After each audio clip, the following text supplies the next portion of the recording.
जय हिंद मेरे प्यारे दोस्तों। आज मैं आपको कक्षा 10 प्रश्नावली 6.3 का प्रश्न संख्या पहले का भाग तीसरे और भाग चौथे का हल कराऊंगा।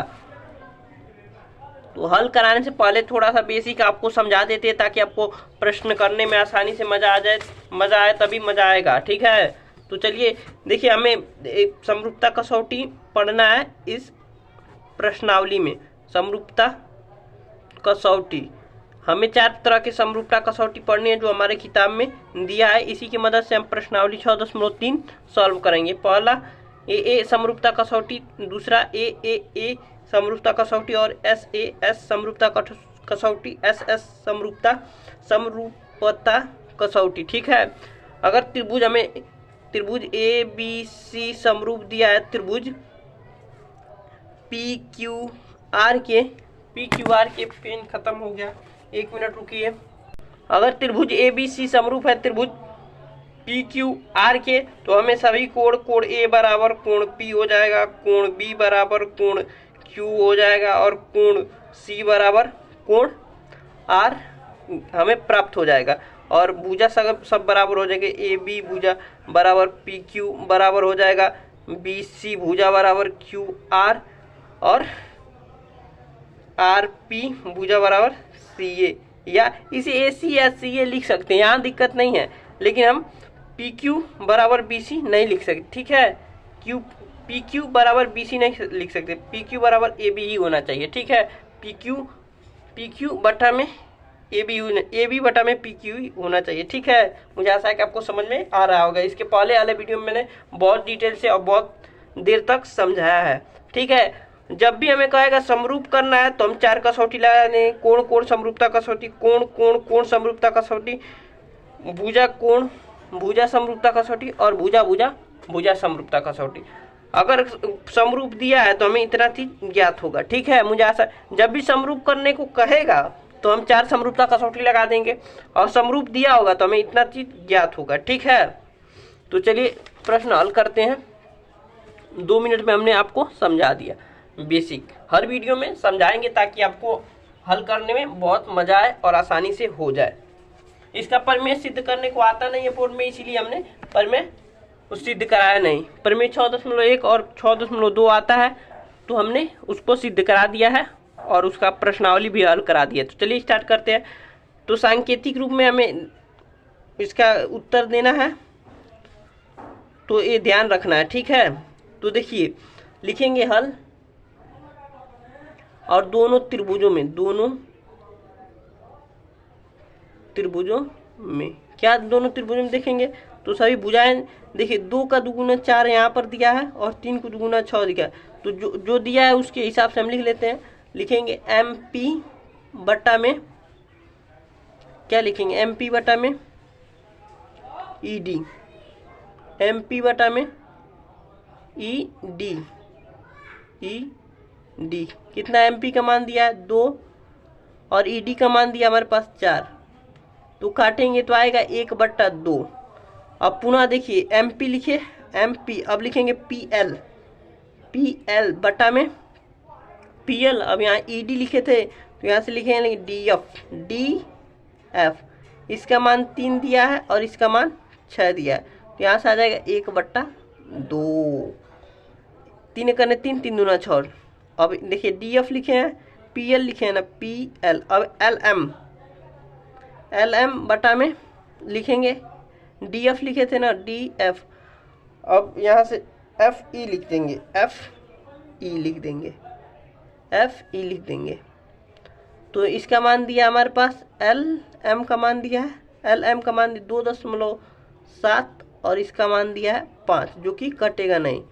तो देख सकते हैं यहाँ पर त्रिभुज की संगत भुजाओं का अनुपात बराबर नहीं, तो लिखेंगे चूंकि संगत भुजाओं का अनुपात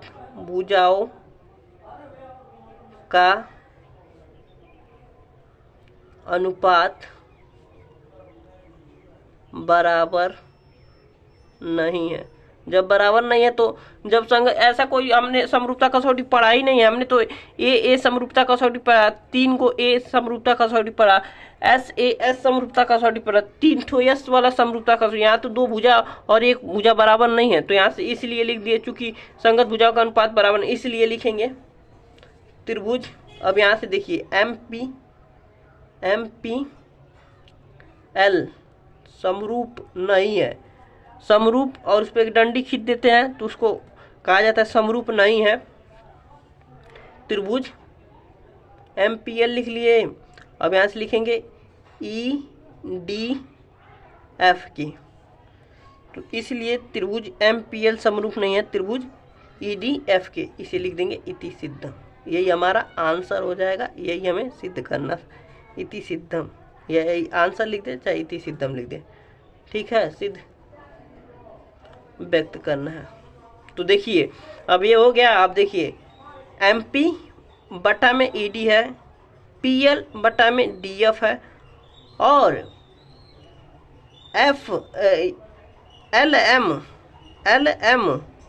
बटा में FE भी है, लेकिन बराबर नहीं है, इसीलिए हम लोग कहा संगत भुजाओं का अनुपात बराबर नहीं, इसीलिए दोनों त्रिभुज समरूप नहीं है। मुझे आशा है कि आपको समझ में आ रहा होगा। मैं बहुत आसानी से बहुत मजे से बता रहा हूँ, आपको समझ में आना ही चाहिए, ठीक है। अब चौथा, थोड़ा भी ध्यान देंगे तो बहुत अच्छे से समझ में आएगा और मजा आ जाएगा। तो देखिए अब चौथा क्वेश्चन सॉल्व करते हैं। लिखेंगे, ये चौथा है ना, लिखेंगे हल दोनों त्रिभुजों में, दोनों त्रिभुजों में। तो देखिए, तो लिखेंगे NM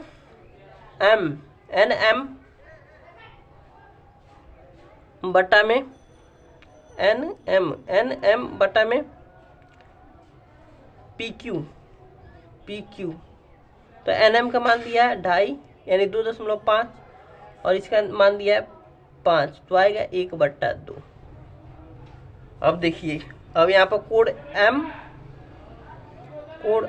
M बराबर है कोण Q के, कितना है लिख देंगे 70 डिग्री है। और देखिए ML बटा में QR।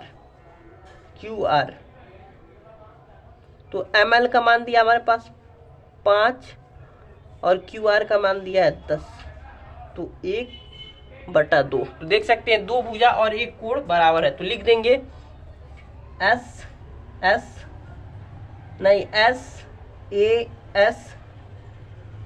समरूपता कसौटी से त्रिभुज। अब यहाँ से त्रिभुज लिखना, ऐसे नहीं लिख देंगे MNL समरूप है PQR, कैसे नहीं लिखेंगे, यहाँ से देख के लिखेंगे NM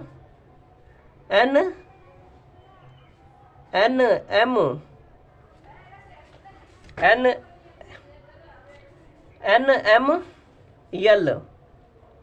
समरूप है त्रिभुज PQR की, ऐसे लिखेंगे तब सही होगा। ऐसे नहीं लिख देंगे MNL समरूप है PQR के, ऐसे नहीं लिखेंगे, गलत हो जाएगा, ठीक है। यहाँ सांकेतिक रूप का है। मुझे आशा है कि आपको समझ में आ रहा होगा। इति सिद्धम लिख देंगे, ठीक है। समरूप दिखाना था हमें, बहुत आसानी से बहुत मजे से दिखा दिए। अब प्रश्न संख्या पहले, अब अगले वीडियो में मिलते हैं प्रश्न संख्या पहले के भाग 5वें और 6ठे के हल के साथ। मुझे आशा है कि आपको समझ में आ रहा होगा।